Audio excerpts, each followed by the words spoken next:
5114 ईसा पूर्व प्रभु श्री राम का जन्म हुआ था। उनकी मृत्यु के बारे में रामायण के अलावा अन्य पुराणों में अलग अलग वर्णन मिलता है। एक कथा के अनुसार सीता की सती प्रामाणिकता सिद्ध होने के पश्चात सीता अपने दोनों पुत्रों लव और कुश को राम की गोद में सौंपकर धरती माता के साथ भूगर्भ में चली गई। सीता के चले जाने से व्यथित राम ने यमराज की सहमति से सरयू नदी के तट पर गुप्तार घाटी में जल समाधि ले ली। एक अन्य कथा अनुसार हनुमान जी को अयोध्या में अनुपस्थित देखकर यमदेव ने नगर में प्रवेश किया और एक संत का रूप धारण कर वे राम के महल पहुंच गए। उन्होंने वहां राम से मिलने का समय ले लिया। जब संत वेश में यम श्री राम से मिले तो उन्होंने दोनों के बीच की वार्ता को गुप्त रखने के लिए यह शर्त रखी कि यदि हमारे बीच कोई आएगा तो द्वारपाल को मृत्यु दंड दिया जाएगा। राम ने वचन दे दिया और हनुमान जी की अनुपस्थिति में लक्ष्मण को द्वारपाल बनाकर खड़ा कर दिया। तब यम ने अपने असली रूप में आकर कहा, प्रभु आपका धरती पर जीवन पूर्ण हो चुका है, अब आपको अपने लोक लौटना चाहिए।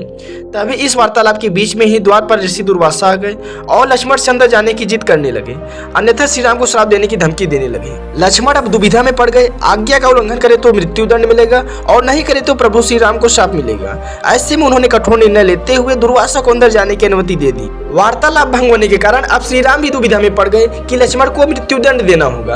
उन्होंने ऐसे में लक्ष्मण को राज्य से निकाल दिया, लेकिन लक्ष्मण ने अपने भ्राता के वचन को निभाने के लिए राज्य से बाहर जाने के बजाय सरयू में जल समाधि ले ली। लक्ष्मण की सरयू नदी में समाधि लेने से राम दुखी हुए और उन्होंने भी जल समाधि लेने का निर्णय लिया। सरयू नदी में जल समाधि लेने के वक्त उनके साथ हनुमान, जामवंत, सुग्रीव, भरत, शत्रुघ्न आदि सभी लोग खड़े थे। श्री राम सरयू नदी के अंदर समा गए। तब फिर कुछ देर बाद नदी के भीतर से भगवान विष्णु प्रकट हुए और उन्होंने अपने भक्तों को दर्शन दिए।